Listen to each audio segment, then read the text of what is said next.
সেনাপ্রধান জেনারেল ওয়াকারুজ্জামান আলোচিত সমালোচিত চরিত্র। অনেকে তাকে খুব পছন্দ করেন, অনেকে আবার পছন্দ করেন না। বাট এটা বলার অপেক্ষা রাখে না যে তিনি একজন জুলাই যোদ্ধা এবং তিনি যদি শেখ হাসিনার কথা মতো গুলি চালাতেন তাহলে কিন্তু বিপ্লব অনেক দীর্ঘায়িত হতো। ইদানিং দেখতে পাচ্ছি যে আওয়ামী লীগ বলতেছে ওয়াকারুজ্জামান মীর জাফর, আবার অনেক ইউটিউবার অনেকে বলতেছে ওয়াকারুজ্জামান ভারতের দালাল। এটা অত্যন্ত দুঃখজনক। এবং অনেকে আবার বলেন যে ওয়াকারুজ্জামান কেন নির্বাচন নিয়ে কথা বলে, এটা তো তার দায়িত্ব না।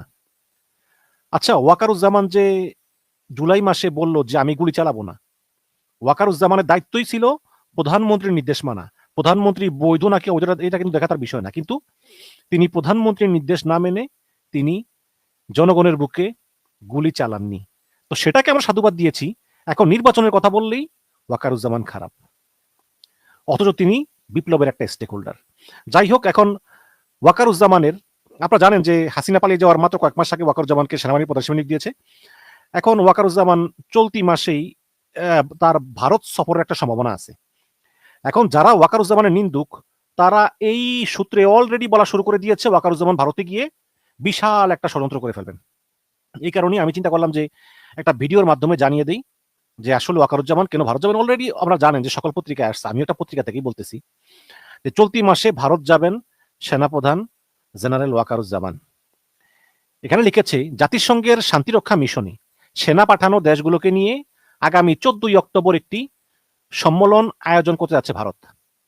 রাজধানী নয়াদিল্লিতে 2 দিন ব্যাপী এই সম্মেলনে বাংলাদেশ সেনাপ্রধানও দাওয়াতপ্রাপ্ত, যেহেতু জাতিসংঘে আমাদের সৈন্য রয়েছে। বুধবার ভারতীয় গণমাধ্যম স্টেটসম্যানের এক প্রতিবেদনে এই কথা জানানো হয়। এই বিষয়ে জানতে চাইলে বাংলাদেশ আন্তঃবাহিনী সংযোগ পরিদপ্তরের পরিচালক লেফটেন্যান্ট কর্নেল সামিউদ্দৌলা যুগান্তরকে বলেন যে সেনাপ্রধান ওই সম্মেলনে অংশ নিলে আমরা জানিয়ে দিব। স্টেটমেন্ট বলেছে যে সম্মেলনে 30টিরও বেশি দেশের সামরিক বাহিনীর শীর্ষ নেতৃত্ব অংশগ্রহণ করবেন, মানে 30টিরও বেশি দেশের সেনাপ্রধান অংশগ্রহণ করবেন।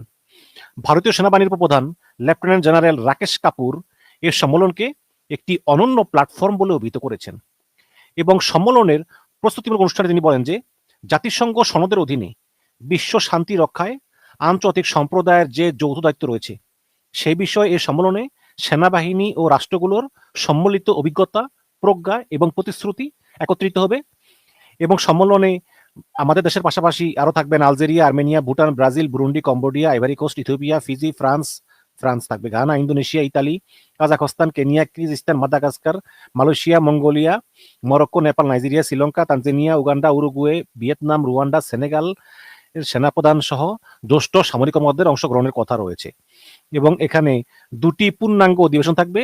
একটি হবে জাতিসংঘ শান্তিরক্ষা মিশনের টেকসই কার্যক্রমের সক্ষমতা বৃদ্ধি এবং প্রয়োজনীয় রসদ সংগ্রহের বিষয়ে।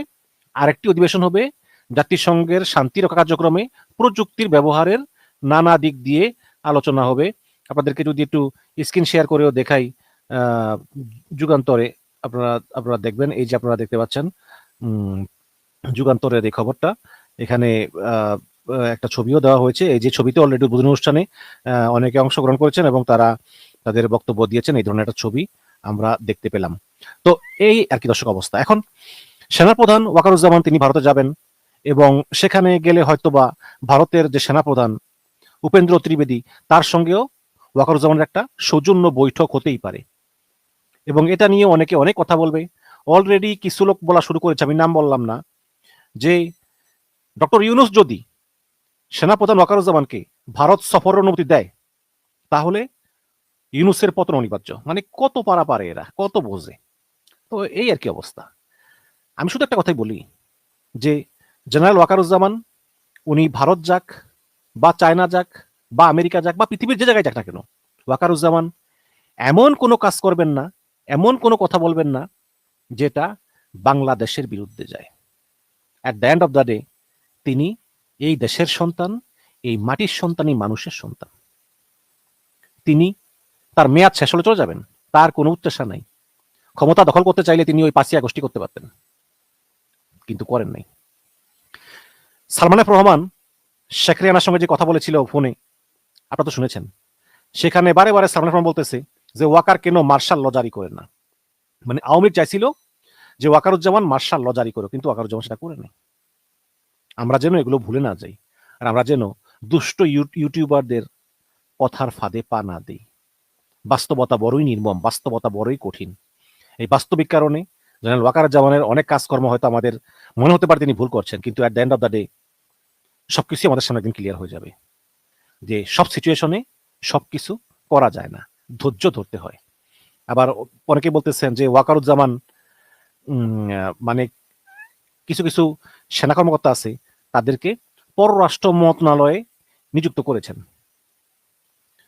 এখন অনেকের একটা মনে একটা ধারণা যে পররাষ্ট্র মন্ত্রণালয় নিযুক্ত করা মানেই হচ্ছে কোনো বিদেশি মিশনে পাঠিয়ে দেওয়া বা বিদেশি দূতাবাসে পাঠিয়ে দেওয়া, কিন্তু বিষয়টি তার না। জেনারেল ওয়াকারুজ্জামান এ পর্যন্ত 4 জন ঊর্ধ্বতন আওয়ামী লীগের লেসপেন্সার সেনা কর্মকর্তাকে পররাষ্ট্র মন্ত্রণালয়ে বদলি করেছেন, কিন্তু সেখানেও পররাষ্ট্র মন্ত্রণালয় তাদেরকে গ্রহণ করেনি। এখন ফলাফল কি? ফলাফল হচ্ছে তারা বসে রয়েছেন, তাদের কোনো মানে তাদের কোনো প্রভাব নেই, তাদের সেনাবাহিনীতে কোনো প্রভাব নেই, কারণ তাদেরকে সেনাবাহিনী থেকে ন্যস্ত করা হয়েছে পররাষ্ট্র মন্ত্রণালয়। আবার পররাষ্ট্র মন্ত্রণালয় তাদেরকে কোনো কাজ দেয়নি। এতে লাভ হয়েছে কি? এতে সেনাপ্রধান তাদেরকে সরিয়ে দিয়েছেন ইনডাইরেক্টলি, যাতে তারা সেনাবাহিনীতে প্রভাব বিস্তার করতে না পারে।